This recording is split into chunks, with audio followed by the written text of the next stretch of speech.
Told you Salford won that last Wigan game by getting Cass. Shame there's more kids who think it's ace to take a smoke bomb to a game. His face was a picture when everyone identified him. Fist emoji, water emoji.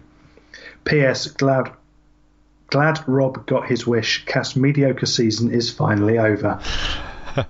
Yeah, it was from the Cass fans, wasn't it? Yeah. This time, I'm not sure if Salford fans had one too. Wigan fans had one on Friday night, right at the start of the game. I'm not a fan of them, and I don't understand what anyone is getting from them other than getting to kind of feel proud of themselves for being a prick who pisses most of the people in the stadium off. They don't add to the atmosphere for me. All it leads to coughing isn't as effective as chanting. Let's put it that way. Yeah, all it leads to for me is a crap time when you go, because you'll end up segregated, and it'll end up like football where you're almost criminalised walking into the stadium, and you've got shed loads of police around. That's the ultimate aim. That's end, and nobody wants that. Well, let's hope it's people start to become more sensible. But well done for the Cass fans for all pointing the little shit out. Yeah, certainly. Because we got to applaud that where we see it. So well done.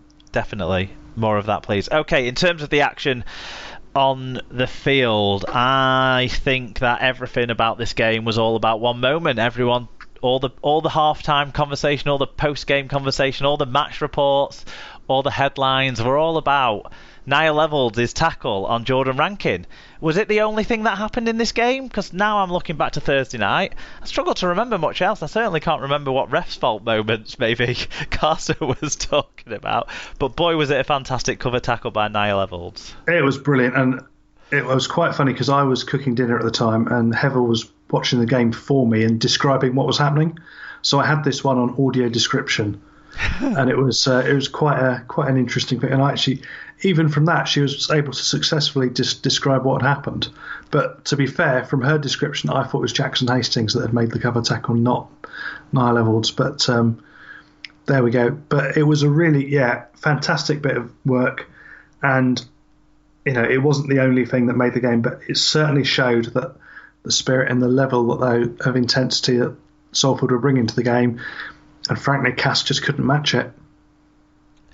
No, the Castleford obviously made a few changes. They brought back Greg Eden in particular. They were probably hoping that would address their clear lack of speed from the previous week. They got over Warrington, hadn't they? But in the last few weeks, one thing that Cass had seemed to lack was speed in the outside backs. Now, whilst Eden didn't disgrace himself in this game, I was going to say, to be fair to himself, under the high ball, which we know I'm a big fan of, Greg Eden under a high ball, he actually did all right. So it looked like he'd been practicing that while he's been up to whatever else he's been up to. It just felt like Salford controlled the game so much better. They made sure they got to the kicks a lot more. They played differently to how they played the week before against Wigan. I think Niall Evalds in a way was almost self-limiting in that he spent most of his effort and energy in being very good and mistake-free at the back.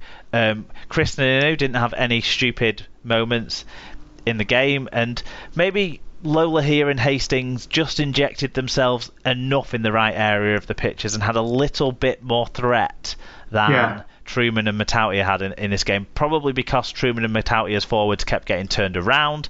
They kept putting themselves under pressure as well by not completing their sets, whereas for Salford, Mossop, Dudson, Jones, Griffin put in the same level of solid performance that they've done for a few weeks now. Yeah, and I think with Cass, it was kind of like some of them were trying almost too hard to try and rescue it on their own. I think Oliver Holmes in particular, he had one where he was trying to, he could have released the ball and he took it into contact, almost backing himself to get over, and he just wasn't going to come close because he had 4 Salford defenders come around him and just smother him. That was quite early on. And I just think that he was almost having to try and do 3 people's work. Chris Clarkson, I've not been a fan of for a while, but again, he's just average. He doesn't. He's a squad player. He's not a frontline player for a top 5 club, that's for certain. And he's not someone you want starting in a playoff game. And Castleford have had to deal with some injuries in some of those positions. I mean, no McMeekan, no Sonny Lefeo through his own fault, not through injury. No, what's his name? The big forward. Anyway, him. Yeah, him. There's a few players missing like that will have affected them. But the ref's fault. It's reoccurred to me. The Jake Bibby try, which he dropped the ball, I thought. Yeah. I don't know. Possibly. It went up as a try, so it had to come down as a try, I think, is the only explanation. But if the game hadn't ended with such a clear margin, I'm not sure that people would have been not talking about that more. But I suppose Salford's level of control kind of pushed that out of the conversation. Yeah, and kind of, Cass have only got themselves to blame to be in that situation where, it was that close to the line anyway.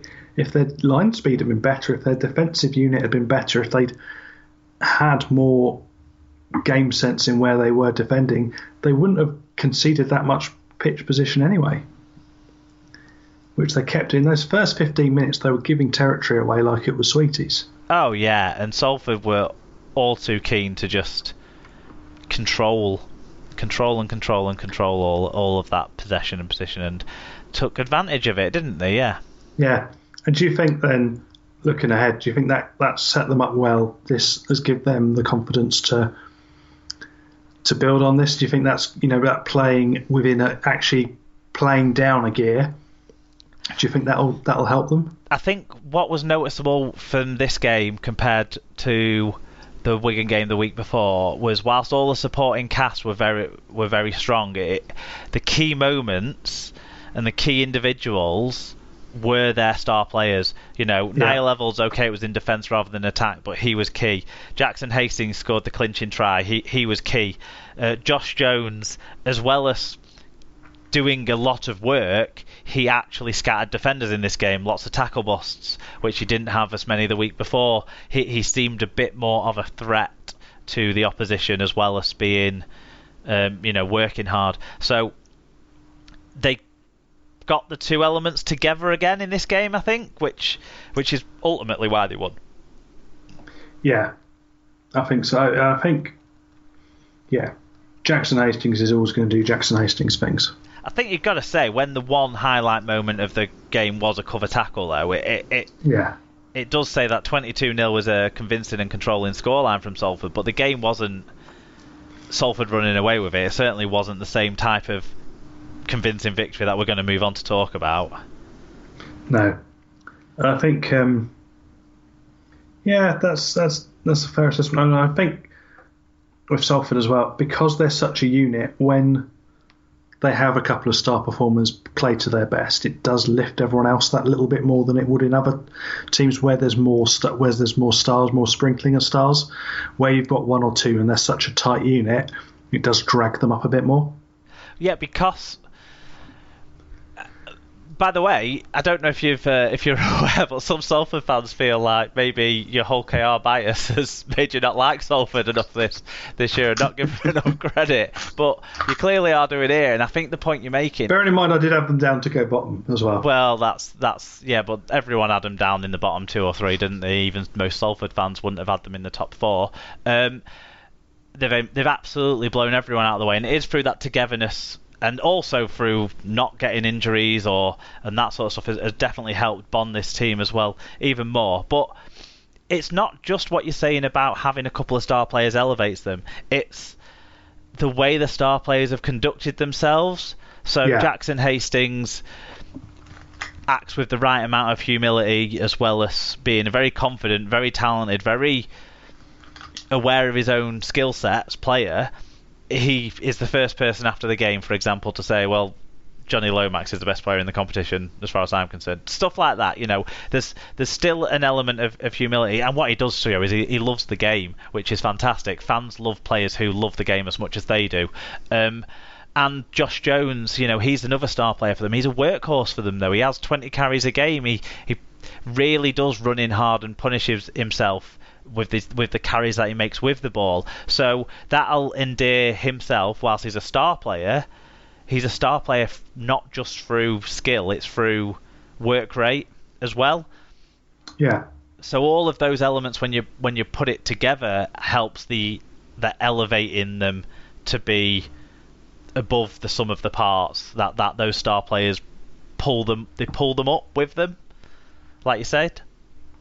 Yeah, and they do. I mean, their forwards in particular, they do share the work round as well. Certainly in the tackling, they're very good at, as a side of keeping their balance. And if you look at their sort of tackling numbers, there'll be a few that stand out in terms of, with George Griffin, he was done 50, but most of them will have done between sort of 25 to 35, and there's not that sort of skew that there is in some teams.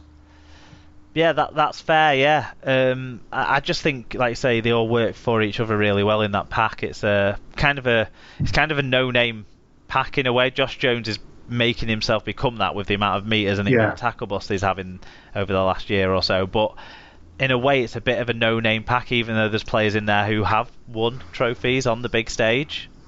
But yeah. Well done to Salford. Definitely. Right. Okay. Moving on to Friday night, the first of the semi-finals to decide the first side that will be going to Old Trafford. And I mean, it was written from the first couple of sets, wasn't it? Which team was going to the almost every one of the Saints players made over 100 metres, for God's sake. They ran riot. It finished up St Helens 40, Wigan 10. It was 26 points to 6 at half time. 14,508 was the crowd figure. Chris Kendall was the referee, and we can say Chris Kendall had a good game, but he didn't have much to do, to be honest. I'm sure some people... To be fair, he had a lot of pointing to a lot of spots near the Wigan line.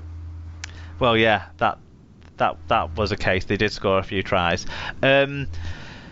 So we'll do the team stats first. The numbers reflect the scoreline, dominant for St Helens. I mean, the metre numbers deserve special attention. 1,813 metres by Saints. That was the most by a side in a game this year. I think it by a metre from Leeds versus Huddersfield earlier in the campaign. 873 more than Wigan managed, which is ridiculous. Made it a huge 2.1 metres per carry better average game too. Saints had more ball, did a lot. So hang on. Were Wigan under 1,000 metres? Wigan were just under 1,000 metres, yeah. Saints had a lot more ball, which is not surprising because they just never had the energy to get out of their own end because they were so busy getting trampled over by the St Helens players. They were just fantastic. 11 breaks to 4 underlines that. Astor's 7 tries to 2. Yeah. Individually, Tommy Makinson, 224 metres. Luke Thompson, 1 try, 7 tackle busts, 180 metres and 2 clean breaks from his 55 minutes, I think it was, on the field, about. Kevin Nguama, 1 try, 156 metres. Lachlan Coote, 3 try assists, 135 metres. Based on what we look at in terms of the stats and metre numbers, another half a dozen Saints players could have got pulled out for mentions. All-round star performance. For the losing Wigan side, Sam Powell, 42 tackles, 12 of which were marker tackles, although I don't like giving negative numbers as well in this, but I do have to address that with 7 missed tackles, and I say that because that's not like Sam Powell. That's because Sam Powell's wrists were not working correctly, I think.